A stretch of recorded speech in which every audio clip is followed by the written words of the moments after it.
everyone, welcome to the second video of March 30th, 2020. In this video, I want to cover something that the American Red Cross president said. The Red Cross president said, and I quote, that big U.S. cities have only a few weeks until social unrest and riots surface. So this is obvious with him saying it, and by design as well. This will be used against Trump in a variety of ways to get him out of office. It will always be. Everything of this they've used to point at Trump. But the next phase of this virus will be social unrest, riots, and just violence in general, and also property damage to people within the crossfire of the martial law, of the National Guard, of the police, and the civilians clashing, the rioting civilians clashing. We have to be really mindful of how we react, because with all the things that they're doing, I have done something personally where I acted out of anger, and that is not a good state to be during this time, because that gives them an excuse to restrict more rights and clamp down even harder. And you see examples of this in normal life, where the more you retaliate, the worse things get. So you have to really be careful on how you react to these things, because if you are reacting to a stay-at-home order in violence or in protest, even in protest, that can lead to more. Not to say you shouldn't do it, you should definitely protest. And there is a time where violence may be needed, but we have to wait for that to be their move against us and us in defense. Because if we are the ones who retaliate out of this in anger and losing our rights to all of this virus, it'll fall right into their hands, right into their playbook. So just be careful, because if you do something that's violent, it'll give them an excuse to take more things. And an example of this is after 9/11, since everybody was in such a panic, they passed the Patriot Act, which no member of Congress read whatsoever. And with that, it caused for many different rights to be and liberties just to be cut. And things such as warrantless searches on people, which is completely unconstitutional, but everybody was in such a panic that they passed the Patriot Act for an event that was also engineered, 9/11, allowed to happen, and helped. Saudi Arabia was the main perpetrator there, which the U.S. globalists were working with at the time. And so I'm not saying America in general was the problem to this. Just like I heard something.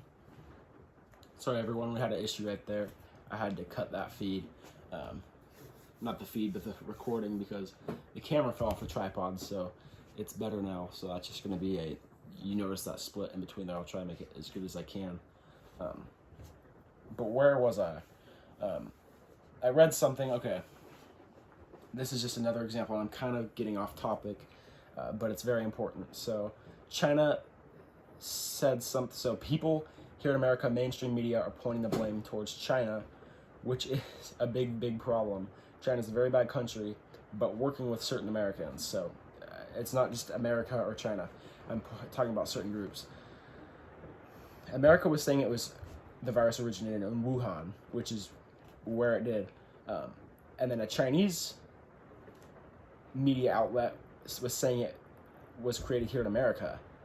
And so anything that comes out of Chinese news has to be passed by the government, and they have to agree with it. So with that, saying it was America's fault, of course they're pointing the blame towards America to possibly start another war, which is a conspiracy, not in itself, but how people benefit from war and things like that. That's very low-level conspiracy. But if they point the blame towards America, they're pointing the blame towards Trump and American citizens in general, and the American government in ways, which it did come from America, but it came from globalists who are anti-American, who are Americans by nature, but are completely against the country, completely against the idea. And this virus originated in a university, a lab-made virus in a university somewhere on the East Coast. There is an article on it. I might put it up on the screen if I remember. I will put it up on the screen, where it says lab-made coronavirus triggers debate. In a university, it was created in America. So they're pointing the blame towards America, trying to use it to get Trump out of office. But when they say it's America, it's people who are above China, so it was passed by them to release this information. And then Americans saying that it was China's fault, because it's not America's fault, it's the globalist fault. People above Chinese who are in America. So that's just a little thing to get off into there, but very important to say the least.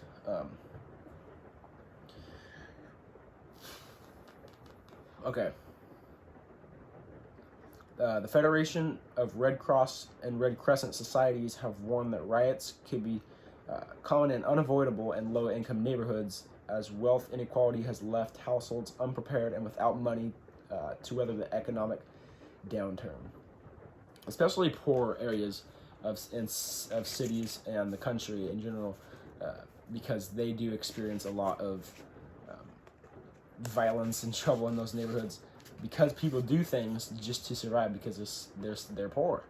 So it's going to be very common there. We'll see that happening, I'm sure.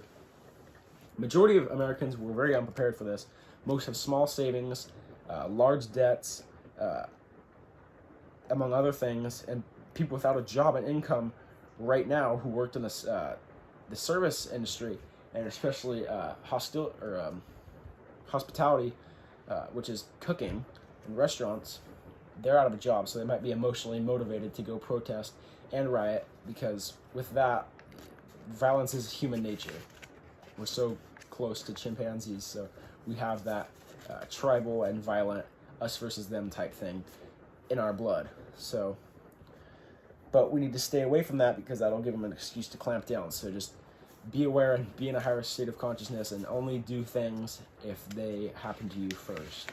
I know that's very hard to say, but if they come to try and take more of your rights, protest it, do that.